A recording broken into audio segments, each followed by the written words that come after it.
Hello friends, welcome to channel guys.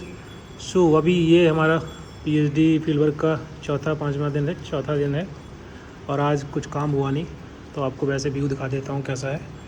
उसका discuss करते हैं कि बेसिकली क्या क्या काम हुआ है। दिन भर तो बारिश हुई है आज। So let's talk about the field work. Basically अभी मुझे 1 वीक हो गया है और 1 वीक में क्या क्या काम हुआ है उसको मैं थोड़ा सा बताता हूँ आप लोगों को, हो सकता है आपको हेल्प हो जाए। आज बेसिकली कुछ काम हुआ नहीं बिकॉज़ आज बारिश हो रहा है और बारिश में आप जैसे फील्ड में जाते हैं तो फील्ड में जो रेस्पोंडेंट होंगे राइट, या जिनके माध्यम से आप जाओगे तो वो अवेलेबल नहीं हो सकते हैं कभी कभी। ओके, सो मैं बात कर रहा था बारिश का। सो आज तो कुछ काम नहीं हुआ है, बहुत बारिश हुआ। यू कैन सी हियर पूरा पानी आ गया जहाँ मैंने रूम लिया हुआ है। But it's okay, just take for the 2 महीने के लिए लिया हुआ है रूम, मैनेज कर लेंगे।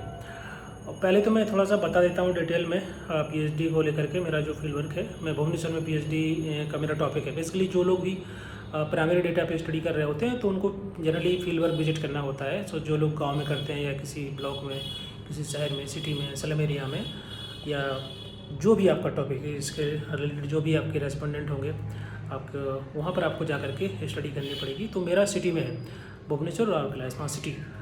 ओके, तो बेसिक अभी फर्दर मेरा क्या है कि भी लगभग 1 हफ्ता हो गया और 1 हफ्ते से मैं जब से जो है आपको परमिशंस लेनी होती हैं, फील्ड में जाओगे परमिशन लेनी पड़ेगी। तो you have to write on the letter, और जो परमिशन लेटर देना पड़ता है। तो मैं यहाँ पर हूँ, यहाँ पर जो कमिश्नर है बीएमसी के, उनसे आपको परमिशन लेनी होगी। तो मैं वहाँ गया था। उसके बाद बाकी डिफरेंट स्टेक होल्डर होते हैं, जैसे उनके नीचे डिप्टी कमिश्नर है, फील्ड ऑफिसर हैं। स्लम एरिया में जाना है, सेंसिटिव एरिया होता है, वहाँ के जो वार्ड मेंबर होंगे, कॉर्पोरेटर होंगे, इलेक्टेड मेंबर्स होते हैं, उनसे बात करना पड़ेगा। वहाँ के जो कम्युनिटी ऑर्गेनाइजर होंगे उनसे बात करनी पड़ेगी। तो बहुत सारे लोगों से परमिशन लेनी पड़ती है। सो इसमें बहुत सारा टाइम लगता है, लगभग 1 हफ्ता 2 हफ्ता लग जाता है मुझे। मैं पहली बार आया था, उस टाइम पर भी ऐसी रिगार्डिंग था कि हमारा परमिशन हो जाए। अभी भी लगभग 4-5 दिन में मैंने परमिशन मिल गया है फाइनली। 10-15 दिन लगे।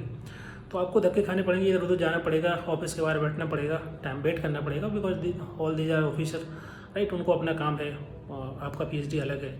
तो sometimes they are not available, they are on leave, they are sometimes in the field, और they have some meeting because बाकी जैसे कि और भी उनको काम रहते हैं। तो they are not easily we can say approachable. So you have to spend so much time outside the office and you have to wait. So थोड़ा सा आपको पेशेंस रखना होगा इन सभी चीज़ों में। और then once you get the permission then थोड़ा काम ईजी हो जाएगा, बिकॉज 50% काम ईजी हो जाएगा। क्योंकि आपको एक्सेस मिल गया है फील्ड का। Now you can reach out the people जहाँ पर भी आपका एरिया है। बट उसके बाद अलग समस्याएं होती हैं। तो एक तो पहला हो गया कि आपको परमिशन लेना है प्रॉपर तरीके से, सही से बातचीत करके जाना। विदाउट परमिशन आप एंटर मत करना है किसी भी एरिया में, सेंसिटिव एरिया में, बिकॉज अगर आप ऐसे जाते हैं, किसी ने कुछ बोला तो आप फिर कुछ रिस्पॉन्ड नहीं कर पाएंगे। परमिशन नहीं होगा तो कोई भी आपको कुछ बोल सकता है।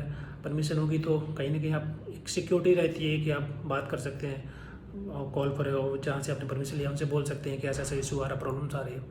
बट सो हमेशा परमिशन लेके जाना, चाहे कितना टाइम लग जाए, चाहे किसी विलेज के अंदर हो, ब्लॉक के अंदर, सिटी के अंदर, स्लम एरिया के अंदर, कहीं पर भी, या कोई आप एनजीओ में काम कर रहे हो या किसी रिसर्च इंस्टीट्यूट में काम कर रहे हो, तो you have to get the permission. Second thing is that कि जब आप लोगों से वहाँ पर मिलेंगे तो चूँकि काम आपका है, उनका नहीं है, तो वो अपने काम में बिजी हैं, कोई अपना जॉब कर रहा है, कोई कुछ कर रहा है, कोई कहीं पर बिजी है। सो आपको कोशिश करना है कि कम से कम समय में आप उनसे बातचीत करके आप उनको जो भी डेटा चाहते हैं वो ले लीजिए। 5 मिनट या 8 मिनट, 10 मिनट, 10 हाईएस्ट है, क्योंकि उससे ज़्यादा वो लोग एंटरटेन नहीं करेंगे। क्योंकि अगर आपसे कोई क्वेश्चन पूछता है तो आपको कुछ मिलने वाला नहीं होता है, तो आप क्यों रिस्पॉन्ड करेंगे। और स्पेशली ऐसे एरिया में जहाँ पर लाइक स्लम है या विलेज है, so people are not much interactive, they are, जब तक उनको कुछ मिलेगा नहीं, बेनिफिट नहीं मिलेगा। तो कोशिश करिए कि आपका जो शेड्यूल बना हुआ है उसको आप 8-10 मिनट में पूरा भर लें, या आपको जो क्वेश्चन पूछेंगे उनसे तो इस प्रकार से पूछिए कि ताकि आपको ओवरऑल अंडरस्टैंडिंग डेवलप हो जाए उस इंसान के बारे में जो आपसे चाहते हैं, जो आंसर चाहते हैं। तो जो कुछ बेसिक डेमोग्राफिक इन्फॉर्मेशन होती है वो आप ले लीजिए, क्योंकि वो सबकी अलग होती है। बाकी कुछ चीज़ें ऐसी होती है जो कॉमन होती हैं। जैसे आप किसी एरिया में गए तो वहाँ पर 10 घर हैं, तो वाटर सप्लाई हो गई या इलेक्ट्रिसिटी हो गई या बाकी की जो फैसिलिटी होती हैं किसी भी म्यूनसिपल कॉर्पोरेशन की, वो लगभग एक जैसी होती हैं। समस्याएं एक जैसी होंगी। जैसे वाटर लॉगिंग हो रहा है या कहीं पर ड्रेनेज सिस्टम नहीं है, तो हर सबके लिए एक ही जैसा होगा, 10 लोगों के लिए, 20 लोगों के लिए। तो ऐसे क्वेश्चन जो होते हैं उनको आपको अवॉइड करना है, क्योंकि 1-2 लोगों से पूछ लेंगे समझ में आएगा। बाकी जो स्पेसिफिक क्वेश्चन होते हैं उनको आपको कोशिश करना है सबसे पूछने की कम से कम समय में। ये बस चीज़ें होती हैं। आपको अपना क्वेश्चन जो भी शेड्यूल बनाया हुआ है उसको आपको ऐसा बनाना है, काफ़ी टू द पॉइंट, और जहाँ पर कोशिश करिए कि लिखा स्किल यूज करके ताकि आप मार्क करते जाएँ, ठीक है, 1 2 3 4 करके ऐसे, क्योंकि वही बाद में काम आएगा, क्योंकि आप लिखेंगे टाइम लग जाएगा। तो जो क्वेश्चन आपके ओपन एंडेड क्वेश्चन है, जैसे आपको सजेशन कुछ आप पूछना चाहते हैं उनसे, उनका व्यू अंडरस्टैंड करना चाहते हैं किसी टॉपिक को लेकर के, तो जो ओपन एंडेड क्वेश्चन होंगे उनको आप ट्रांसक्राइब कर लीजिए, रिकॉर्ड कर लीजिए, क्योंकि वो जो बोलेंगे आप लिखेंगे इतना समय होता नहीं है, तो आप रिकॉर्ड कर लीजिए मोबाइल में, बाद में अपने रूम पर आकर के उसको ट्रांसलेट कर सकते हो या बाद में सुन सकते हो। कभी कभी हमारा स्टडी में हमारे पेपर में कुछ डेटा ऐसा होता है कि जो क्वालिटेटिव होता है, तो जो आपके पास रिकॉर्डिंग बनी होगी उनको आप यूज़ कर सकते हो लिखने के लिए, लोगों के डिफरेंट पॉइंट ऑफ व्यू को डालने के लिए, परसेप्शन जानने के लिए, तो काफ़ी अच्छा स्ट्रॉन्ग आपका बन जाएगा डेटा। तो ये सभी चीज़ें आपको ध्यान रखना है, ट्रांसक्राइब करना है, डेटा को रिकॉर्ड कर लेना है, जहाँ पर ज़रूरत है जल्दी टिक कर लीजिए, सो दैट कि कम समय में ज़्यादा से ज़्यादा लोगों से आप रीच आउट कर पाओ। ये बेसिक चीज़ें आपको ध्यान रखनी है फील्ड में।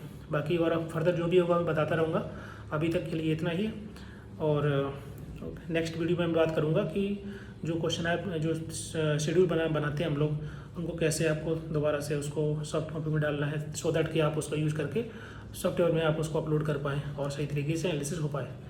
Okay, thank you so much.